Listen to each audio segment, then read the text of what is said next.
Hi guys, it's me, Susan. It's day 13. Is it 13? It was Sunday the 9th that it happened. Anyways, and this is the 21st, so I don't know. It's around there. Broken Hip Club. As I had told you, I intended to post last night, but I didn't get to that. I was kind of pooped when I got back from the doctor. But anyway, I had a good doctor visit. He was very thrilled with the way they did some x-rays and the way my 17-inch nail, I don't know if I told you it was that long, 17-inch nail inserted down the length of my femur, my upper thigh bone, and then another nail going across that into my hip, attached by screws. They took out all the staples. He said it looked great. He said I can start putting more weight on the foot as much as I can tolerate with a walker or crutches, and I basically kind of can do whatever I want. I said, do you need to see me again? He said, well, if you're still going to be here in 2 weeks. I said, I don't think I will be. So he said, follow up in San Antonio and take your time, though. You don't have to go rushing to do it. It was basically like, you're good. Have a nice life. So I was very happy about that, and been walking more, putting more weight on the foot, feeling a little more pain as a result of that, but I still think it's great progress. I have been struggling with the idea about when to go home and how to do that, and I think where I'm at today, and I ran this by a couple of the therapists and they were in agreement. I'm not ready to go home this weekend. I'm just not able, I'm not mobile enough, I'm not able enough to do all the things that I need doing here. I've gotten able to do just about everything myself, but you know, if there's a problem, I just push a button and somebody comes and helps me. So, but at the same time, staying through next weekend seems a little too long to me, so I'm going to reevaluate on Monday and see how I'm doing, maybe look at Wednesday. Part of what's disturbing is that the airfares are a lot higher than I thought they would be. I guess I was basing it on what it cost me to make the reservations and come out here for the spring break ski trip in the first place. And one of the flights was 109 one way, and the other one was 100, I think 170, and I thought that was atrocious. But now, one way from here to San Antonio is minimum $247. So it may be because it's more of a last minute thing. I'll have to look into that. So I was thinking about having a friend fly out and go back with me, but that's out of the question now. I'm not going to spend $750 getting me back to San Antonio. So I don't know what I will wait until I feel well enough to go by myself. The place here will take me right to the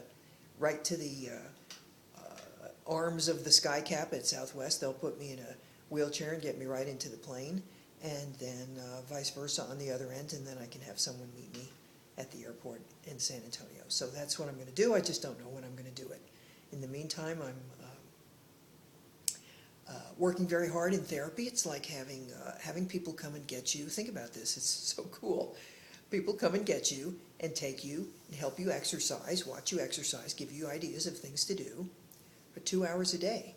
It's really awesome. And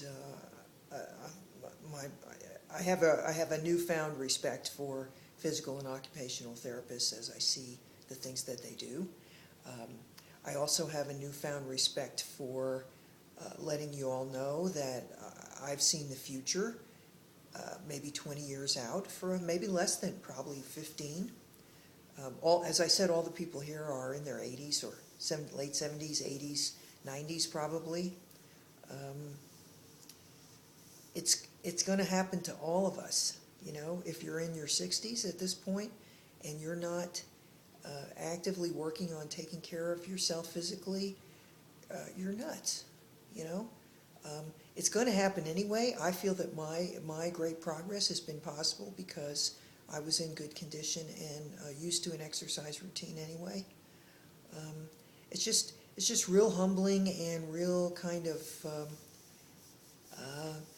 not really scary, just sort of a wake-up call. I think for me, I think I had viewed getting older as kind of just a bummer that I was going to ignore and deny as long as possible. I don't think I can do that anymore. I don't think I have to be depressed about it or curl up in a ball and not do anything. But I just think a respect for the reality of our bodies and how limited they are, especially as they get older, and how much help and support we need to give our bodies in order for them to function as well as they can, and also the recognition that at any time, at any random moment, you could lose some of the capabilities that you take for granted right now. So that's, I don't know how this is all going to translate into life when I get back. It's sort of an unreal Twilight Zone-y kind of feeling. I'm enjoying myself immensely. But the real world waiting for me when I get back, I'm not really, how much am I going to work? I'm not going to be taking any new patients anymore at this point until and unless I make a different decision. Am I going to work less? I don't know. There's going to be a lot of balancing and refiguring, but I think I've gotten a better ability now to look at some of the variables in a different way that I wasn't looking at before. I kept saying, I've got to do something, I don't want to keep working like this, or I don't want to be chained to my office. And now I've been, forcibly removed from my office, and now I've got to make conscious decisions about what I go back to. And I don't want to just fall into routine or just doing what I did before. I just don't feel like I can, and I feel like I must do something a little different. So those of you who are watching, who are people that I work with, we're going to be discussing a lot of those issues together as well. What our future is and together, and how we're going to approach that, and for everybody's benefit is that's my commitment.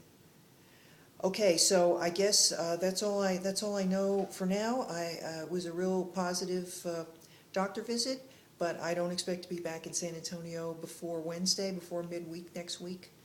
And I am happily, my friend is getting me a Verizon wireless, no contract cell phone, and I'm going to call everybody who's been trying to call me.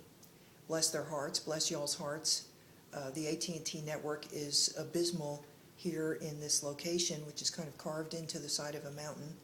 And but I was told that Verizon phones work better, so I got this little just talk and text flip phone, and hopefully I'll be able to be in touch with some of you who have been trying to call me and call about, I don't know, just about working out appointments and scheduling things and whatever else is going on. So hopefully I'll be more reachable after this afternoon. All right, people, it was great talking to you. I will keep you updated, and thanks for all your concern. I know there's a lot of you watching out there and praying for me, and I can feel it, and it's all working well, and I love you all. So till I talk to you again, please live well, laugh often, and love much, and I'll see you soon on the Broken Hip Club. Bye.